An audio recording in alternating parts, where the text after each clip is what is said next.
ഇന്ന് നമ്മുടെ കൂടെയുള്ളത് 82-ലെ ഏഷ്യയിലെ ചാമ്പ്യനും കൂടി ആയിട്ടുള്ള മേരി മാഡമാണ്. സോ മാഡത്തിന് ഫേഷ്യൽ ഏജിങ്ങിൻ്റെ ഫീച്ചേഴ്സ് കാരണം കൊണ്ട് നമ്മൾ എങ്ങനെയാണ് ഒരു ഫേസ് ലിഫ്റ്റ് ചെയ്യാൻ പോകുന്നത് എന്നുള്ളത് ഡെമോൺസ്ട്രേറ്റ് ചെയ്യാനായിട്ടാണ് വന്നിരിക്കുന്നത്. ആൾക്ക് വളരെ നല്ലൊരു ജോ സ്ട്രക്ചറും വളരെ നല്ലൊരു ജോ ലൈനും ഓൾറെഡി ഉണ്ട്. പിന്നെ ഏജിങ്ങിൻ്റെ ഭാഗമായിട്ടുള്ള കുറച്ച് ലൂസ് ഹാങ്ങിങ് സ്കിന്നും കാര്യങ്ങളുമാണ് ഉള്ളത്. സോ നമ്മൾ ചെയ്യാൻ പോകുന്നത് ആൾക്കൊരു ഫേസ് ലിഫ്റ്റ്, അതിൻ്റെ കൂടെ ഒരു നെക്ക് ലിഫ്റ്റ്, പിന്നെ ഐലിഡിന് കറക്റ്റ് ചെയ്യാൻ വേണ്ടിയിട്ട് ഐലിഡ് സർജറിയും ചെയ്യുന്നു.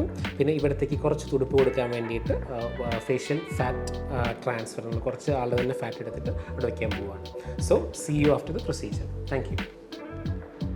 ഫേസ് ലിഫ്റ്റ് എന്ന് പറഞ്ഞ പ്രൊസീജിയറിന് ശേഷം നമ്മൾ ഏകദേശം ഒരു 3-4 months ആയിട്ടുണ്ടാവും അല്ലേ കഴിഞ്ഞിട്ട്. എങ്ങനെയുണ്ട്? How do you feel after the procedure? എന്ത് തോന്നുന്നു? വളരെ നന്നായിട്ട് തോന്നുന്നു. എൻ്റെ പഴയ ഫേസിനേക്കാളും ഒത്തിരി നന്നായിട്ട് ഇപ്പോൾ എല്ലാവരും പറയുന്നുണ്ട്. വളരെ യങ്ങായി തോന്നുന്നു. എന്താ അതിൻ്റെ മേജർ ചേഞ്ചുകൾ എന്തൊക്കെയാണ്? നമ്മുടെ ആൾക്കാർക്ക് ഇതിനെക്കുറിച്ച് ഫേസ് ലിഫ്റ്റ് എന്നൊക്കെ പറയുമ്പോൾ പുതുതായിട്ടുള്ളൊരു കാര്യമായിരിക്കും. എന്താ തോന്നുന്നുണ്ടായിരുന്നു? കുറേ പേടിയും കാര്യങ്ങളൊക്കെ ഉണ്ടായിരുന്നില്ല? അതിന് മുമ്പ് ടെൻഷനും കാര്യങ്ങളൊക്കെ ഉണ്ടായിരുന്നോ? അങ്ങനെ ഉണ്ടായിരുന്നോ?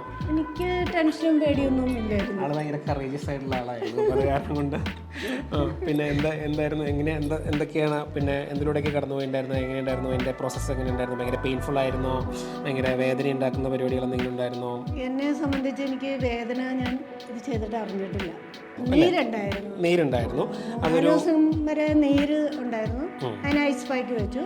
നീരെല്ലാം പക്ഷെ ഒരു 1 month എടുത്തിട്ടൊക്കെയാണോ അതോ 3 weeks കൊണ്ട് പോയോ? എത്ര ആഴ്ച എടുത്തു ഈ നീരും കാര്യങ്ങളും പോകാൻ? നീര് കംപ്ലീറ്റ് പോകാനായിട്ട് ഒരു 1.5 മാസം എടുത്തു. 1.5 മാസം എടുത്തു.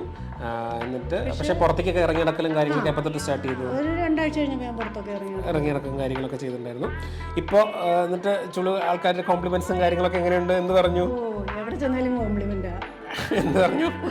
എല്ലാവരും ചോദിക്കുന്നത് ഇത് എങ്ങനെ എങ്ങായി ചെറുതായി പോയല്ലോ, ഭയങ്കര ചെറുപ്പമായിട്ട് തോന്നുന്നു. ഞാൻ ചെയ്തിട്ടുള്ള കാര്യം, she is very young at heart. അപ്പോൾ ആൾക്ക് 70 years ആണ്. So we celebrated her birthday in my OPD together. I just matched her age of her heart with her face. അത്ര മാത്രമേ ചെയ്തിട്ടുള്ളതായിട്ട് എനിക്ക് തോന്നുന്നുള്ളൂ. ആൾ ഭയങ്കര വൈബ്രൻറ്റ് അറ്റ് ഹാർട്ടായിട്ടുള്ള ഒരാളാണ്. അത് കാരണം കൊണ്ട് ഞങ്ങൾ ഭയങ്കര ഫ്രണ്ട്സും കാര്യങ്ങളൊക്കെയാണ് സർജറിക്ക് ശേഷമാണെന്നുണ്ടെങ്കിലും. ആൻഡ് ഇതുപോലുള്ള ഫേസ് ലിഫ്റ്റ് അല്ലെങ്കിൽ നെക്ക് ലിഫ്റ്റ് പറഞ്ഞ പ്രൊസീജിയേഴ്സൊക്കെ ചെയ്യുമ്പോൾ ഏറ്റവും കൂടുതൽ ഉണ്ടായിട്ടുള്ള കോൺഫിഡൻസ് ആണോ? എന്തിനാണ് ഏറ്റവും കൂടുതൽ ചേഞ്ച്? എനിക്ക് എന്താണോ ഡോക്ടറിൽ ഭയങ്കര വിശ്വാസമായിരുന്നു. അതിപ്പോൾ ഏത് സർജറി ചെയ്താലും എന്ത് ഇതിന് പോയാലും ഞാൻ ആ ചെയ്യുന്ന വ്യക്തിയിൽ ഭയങ്കര വിശ്വാസം അർപ്പിക്കുന്ന ആളാണ്. അപ്പോൾ എനിക്ക് പ്രത്യേകിച്ചൊന്നും തോന്നില്ല. അതേ ഞാൻ ചോദിച്ചാൽ ജനറൽ അനസ്തേഷ്യയാണോ? No problem. പിന്നെ എനിക്ക് ഉറങ്ങി കിടന്നിട്ടുള്ള ഒരു സംഭവം മാത്രമായിരുന്നു. അതിലെനിക്കൊരു ചിന്തയില്ല. പക്ഷേ ചുളിവുകളും കാര്യങ്ങളും തൂങ്ങി കിടക്കുന്ന തൊലിയൊക്കെ മാറിയത് അതിൽ ഭയങ്കര സന്തോഷമുണ്ട്. എൻ്റെ സ്കിൻ ഭയങ്കര സ്ലാങ് ആയിട്ടായിരുന്നു കിടന്നിരുന്നത്. അതെല്ലാം ഇപ്പം നല്ല ടൈറ്റായി. അപ്പോൾ ഇപ്പോൾ എല്ലാവരും കാണുമ്പോൾ എൻ്റെ ഏജ് പറയാറില്ല. അതാണ് ഏറ്റവും വലിയ സന്തോഷം.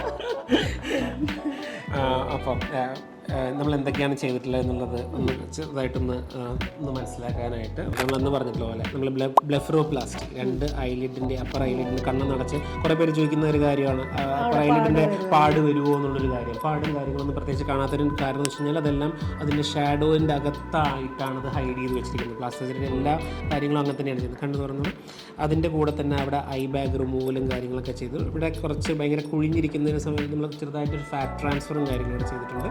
ഏറ്റവും മേജർ ചേഞ്ച് ആൾക്കുണ്ടായിട്ടുള്ളത് ആളുടെ ഈ ഫേസ് ലിഫ്റ്റ്. നമ്മൾ നേരത്തെ ചെയ്യുമ്പോൾ ഇത്രത്തോളം, നമ്മൾ നേരത്തെ വീഡിയോ ബിഫോർ കാണിക്കുമ്പോൾ ഇത്രത്തോളം ചുളിഞ്ഞ് കിടക്കുന്നുണ്ടായിരുന്നു. ഇപ്പോൾ ഇത്രത്തോളം വലിഞ്ഞു വരാനായിട്ടില്ല.